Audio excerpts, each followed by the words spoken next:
Ce 8 avril dernier, Accès Travail Portneuf fêtait ses 25 ans d'existence. L'organisme offre des services d'aide à l'emploi à toute la population, mais dédie une partie de ses ressources à l'accueil de la population issue de l'immigration. Accès Travail Portneuf offre de l'assistance aux nouveaux arrivants pour assurer leur employabilité et leur intégration. Le 23 mars dernier, à Donnacona, se tenait une conférence donnée par une juriste venue expliquer les principales étapes pour accéder à la résidence permanente au Canada. Une soixantaine de nouveaux arrivants étaient présents, signe d'un besoin dans la population immigrante.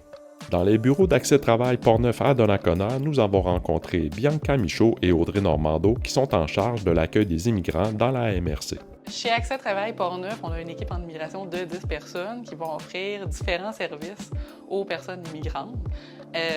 Donc, c'est vraiment quand la personne arrive au Québec, nous, on va la rencontrer une première fois dans les premiers jours de son arrivée pour vraiment la connaître puis savoir c'est quoi ses besoins. Donc, la plupart des travailleurs qui arrivent chez nous, ce sont des immigrants qu'on appelle temporaires. Donc, ils ont un contrat de travail avec une entreprise pour 2 ou 3 ans, par exemple. Donc, ils arrivent pour travailler dans des usines, comme soudeurs, comme on a beaucoup de cuisiniers aussi. Donc, en fait, dans le but de vraiment bien accompagner toutes les personnes qui arrivent dans la région, ici, chez Accès Travail Portneuf, on a plusieurs volets, en fait, plusieurs mandats au sein de l'immigration. On a un volet qui concerne, en fait, tout l'accueil, l'intégration des personnes, donc des services directs aux personnes immigrantes. On a aussi un mandat qui est en fait de favoriser la rencontre entre les Québécois et les personnes immigrantes. Donc, on organise toutes sortes d'activités qui favorisent vraiment les échanges, de la découverte de l'autre. Ensuite de ça, on a un programme de jumelage. Donc, c'est un peu le même concept, mais on jumelle vraiment 2 personnes qui ont des intérêts communs. Tout ce dont on peut penser qu'une personne a besoin, c'est comme par exemple le numéro d'assurance sociale, on les aide à l'obtenir, la carte d'assurance maladie pour eux et pour leur famille, l'inscription en francisation, l'ouverture d'un compte bancaire, aller chercher un téléphone. Donc vraiment tous les besoins de base, les besoins administratifs, nous on les accompagne là-dedans. Puis on va pas seulement les accompagner lors d'une première rencontre, mais vraiment ça peut aller de plusieurs mois à plusieurs années. C'est vraiment différent d'une personne à l'autre. On a créé dans les dernières années un guide pour les nouveaux arrivants, donc qui explique vraiment tout ce dont un nouvel arrivant doit savoir se retrouve dans ce guide-là. Donc, les démarches administratives, les camps de jour, c'est quoi un camp de jour, comment ça fonctionne, l'école, le système scolaire. Bref, il y a beaucoup d'informations auxquelles les nouveaux arrivants peuvent se référer dans ce guide.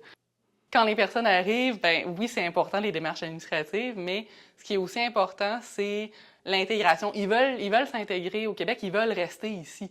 Donc, l'intégration, ça passe aussi par les activités culturelles, leur expliquer aussi comment ça fonctionne au Québec. Souvent, ils ont beaucoup de questions, sont très curieux. Nous, on peut répondre à ces questions-là, les aider, mais on a aussi des formations, comme par exemple la formation Objectif Intégration, qui est une formation sur les valeurs du Québec. Donc, on parle d'histoire du Québec pour vraiment leur donner les bases de c'est quoi le Québec, les codes culturels aussi, les codes en emploi. Il y a aussi des enjeux liés aussi à la langue. Quand ils arrivent, parfois, ils peuvent ne pas parler la langue avec l'employeur, il peut y avoir une incompréhension.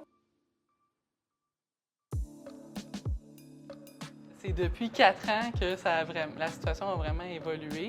Au début, il y avait une personne qui travaillait en immigration depuis 2010, mais depuis 2020, il y avait une équipe de 4 personnes. Puis petit à petit, il y a plusieurs personnes qui sont venues s'ajouter à l'équipe. Là, on est rendu 10 personnes qui travaillent en immigration.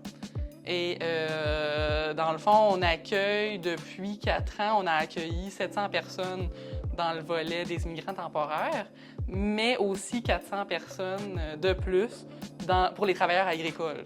L'augmentation de la population immigrante était déjà visible dans les villes de l'Est de Portneuf, mais les municipalités rurales de l'Ouest sont aussi touchées. C'est pour répondre à cette réalité qu'Accès Travail a ouvert un bureau à Saint-Marc-des-Carrières. Donc, dans l'ouest de Portneuf, il y a de plus en plus de personnes immigrantes. On le constate facilement. Par exemple, à Saint-Marc-des-Carrières, dans la dernière année, vraiment, il y a eu beaucoup de personnes qui sont arrivées.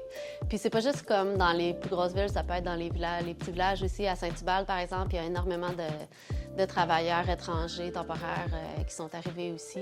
Donc, vraiment, le portrait sociodémographique est en train de changer là, présentement.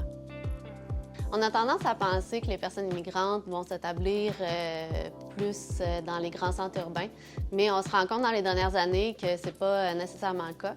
Qu'il y a de plus en plus de personnes qui recherchent en fait la tranquillité, les paysages agricoles, les grands espaces, donc la qualité de vie qu'on a ici. Moi, je considère vraiment que c'est une richesse qu'on est en train d'acquérir présentement dans Portneuf.